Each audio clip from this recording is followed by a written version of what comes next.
Bonsoir à tous. Deuxième vidéo concernant les problèmes de couple. On a expliqué la fois dernière la capacité que chacun d'entre nous doit avoir pour apprendre à se connaître selon Laura Volbeu. Connaître ses qualités, connaître ses défauts, comprendre qu'il y a lui, qu'il y a elle, et ensuite qu'il y a le couple. Il y a trois entités. Le Gaon de Vilna expliquait, quant à lui, que chacun d'entre nous est en mesure de comprendre qui il est, savoir pourquoi il est venu sur Terre. Il sait au fond de lui, selon le Gaon, quelle est la vérité, quelle est sa qualité première, admettons c'est le chesed, c'est la bonté, quel est son défaut numéro un, c'est-à-dire par exemple la colère, et avec cela commencer à se comprendre. Si on a tout essayé, je voudrais vous rappeler des choses qui sont extrêmement importantes. Premier élément, c'est qu'en France, pour pouvoir divorcer, il faut d'abord passer par un divorce civil, ensuite un divorce religieux. C'est-à-dire, je m'explique en d'autres termes, si la femme n'a pas obtenu son guet, c'est-à-dire la procédure du divorce religieux devant un tribunal rabbinique, et que son guet ne lui a pas été remis, elle a l'interdiction de fréquenter une autre personne, puisqu'elle est encore considérée comme étant mariée. Si elle l'a fréquentée, elle sera interdite de se marier midin asura la bar la boel avec cette personne, même après son guet. Conséquence tragique, c'est que si elle a eu un enfant, cet enfant aura un statut dit d'adultérin, c'est-à-dire qu'il sera mamzer. Ça veut dire qu'il ne pourra pas se marier avec toutes les personnes, il faudra contacter un dayan, un juge rabbinique qui pourra expliquer toute la procédure.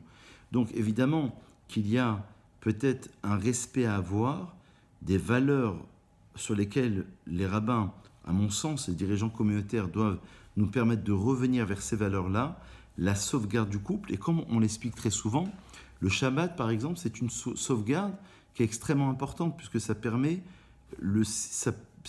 justement le fait même que la famille soit fédérée autour du Shabbat, qu'elle soit cimentée. Et c'est la raison pour laquelle le divorce ne s'impose pas forcément. On a expliqué que parfois c'était une facilité, c'était un manque de remise en question, un manque d'introspection, un manque de prise de conscience. Et c'est la raison pour laquelle, si vraiment on a tout essayé, alors là, il y a une mise de divorcer, mais pas n'importe comment. Il faut prendre en compte le couple, prendre en compte les conséquences vis-à-vis des familles respectives, prendre en compte les conséquences vis-à-vis de ses enfants. Et pour conclure, évidemment, il y a plusieurs interdictions. J'ai expliqué à l'instant une interdiction de ne pas se marier avec l'amant, littéralement, c'est-à-dire celui avec lequel la femme aurait pu avoir une relation, avant son guet, avant son divorce religieux.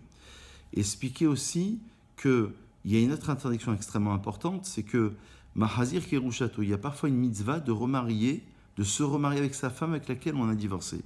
Mais si la femme s'est mariée avec une autre personne, il y aura une interdiction de la Torah de se remarier avec celle-ci. Si l'homme est un Kohen, évidemment, et que c'est un vrai Kohen, à ce moment-là, il ne pourra plus, s'il a divorcé de sa femme, se remarier avec celle-ci. Donc, il y a toutes sortes de conséquences d'un point de vue pragmatique qui sont extrêmement importants et j'aimerais bien, si Dieu veut, dans les prochaines vidéos, je ferai certainement une troisième vidéo pour essayer d'expliquer les tenants, les aboutissants concernant la halacha, la loi juive, qui est mentionnée dans, bien sûr, le chapitre du Shulchan Aruch qui s'appelle Even Haezer, concernant les conséquences. Mais avant de conclure, évidemment qu'il est très important de rappeler la Gemara dans Sota, qui explique que Misbeach Morid Alav Dmaot, que l'autel sur lequel on approche des sacrifices verse des larmes lorsqu'on doit divorcer de sa femme, pour vous montrer l'extrême importance. Je voudrais vous rappeler que entre 1820 et 1910, à peu près, à Vilna, il y a eu 70 guitines en 90 ans qui ont été données seulement en une période de 90 ans. Aujourd'hui, malheureusement, c'est la société qui l'impose.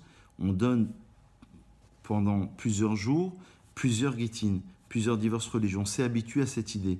Alors peut-être qu'il faudrait réfléchir, peut-être qu'il faudrait prendre le temps de considérer, de remercier, de reconnaître le bienfait de l'autre et d'essayer de travailler ensemble.